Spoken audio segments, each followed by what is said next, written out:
현자의 돌입니다. 여러분들이 어느 날 길을 걷다가 넘어진 80대 노인을 도와줍니다. 마치 영화처럼 그 노인은 어느 그룹의 회장이었고 당신에게 보답으로 지금 당장 1억 원을 받을 수 있는 기회 또는 10원을 매일 그 2배씩 쳐서 한 달간 받을 수 있는 기회가 주어진다면 여러분들은 어떤 선택을 하시겠습니까? 복리의 힘에 대해 잘 모르는 사람이라면 주저없이 당장 1억 원을 받겠다고 할 것입니다. 놀랍게도 10원이 2배씩 한 달간 불어난 금액은 무려 100억 원입니다. 1억 원의 100배죠. 이것이 바로 복리의 힘입니다. 다른 예로 만약 우리가 하루에 책을 매일 10장씩 읽는다면 3년 후엔 놀랍게도 무려 책 43권에 달하는 양이 됩니다.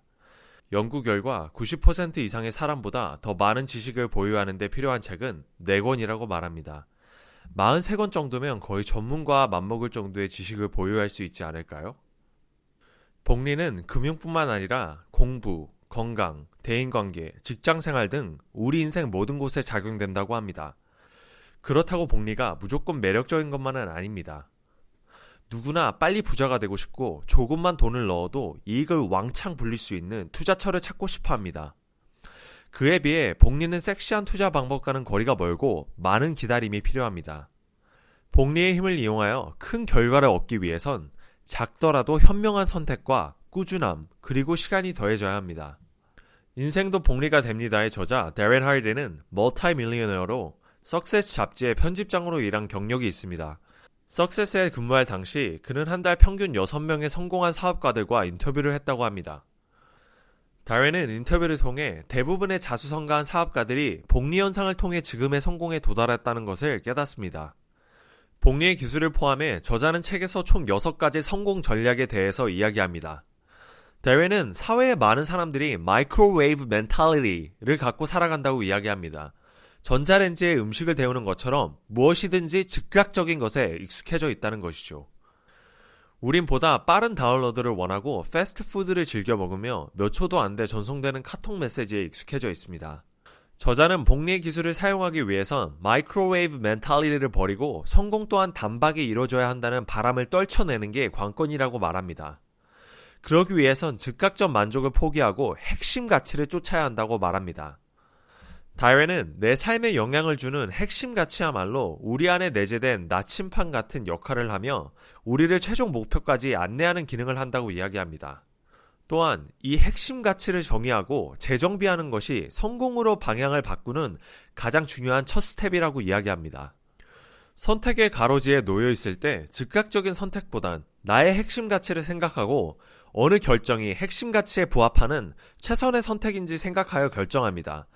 이런 과정이 서서히 반복되어 우리가 목표했던 사람이 될 수 있다고 저자는 이야기합니다. 핵심 가치를 찾기 위해 데렌은 이런 방법을 제시합니다. 나의 분야에서 혹은 내가 성공하고 싶은 분야에서 성공한 사람을 찾아 그들의 성공에 가장 영향을 줬던 자질은 무엇인지 생각해 봅니다. 전 개인적으로 김승호 회장과 신사임당님의 성공엔 포기하지 않는 끈기가 큰 역할을 했다고 생각합니다. 그러므로 제 핵심 가치는 도전과 실패도 포기하지 않는 끈기라고 생각할 수 있겠습니다. 핵심 가치를 찾아냈다면 나의 행동들이 핵심 가치와 일치되는지 확인해야 합니다. 그러기 위해선 매일 내가 결정하는 것들을 기록하는 게 중요하다고 저자는 이야기합니다. 다렌은 우리의 대부분이 마치 몽유병에 걸린 환자처럼 아무 생각도 하지 않은 채 결정을 하며 대부분의 결정은 무의식적으로 만들어진다고 이야기합니다.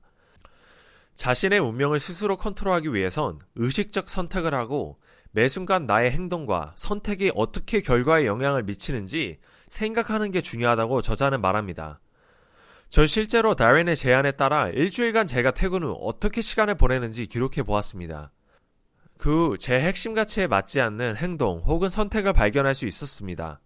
최근 꾸준한 업로드에도 생각보다 늘지 않는 구독자와 조회수로 인해 유튜브를 포기해야 하는 생각이 들었는데 복리에 대해 생각해보고 저의 핵심 가치인 끈기와 도전을 떠올리니 다시 의욕을 찾을 수 있었습니다. 다렌은 나의 핵심 가치와 내 선택을 일치시키는 행위가 우리에게 더 많은 자극을 주고 동기부여를 한다고 이야기합니다. 혹시 자신의 목표에 꾸준히 집중하지 못하고 스스로에게부터 동기를 찾는 데 어려움이 있으시다면 이 책을 강력 추천드립니다. 영상이 도움이 되셨다면 구독과 좋아요 부탁드립니다. 감사합니다.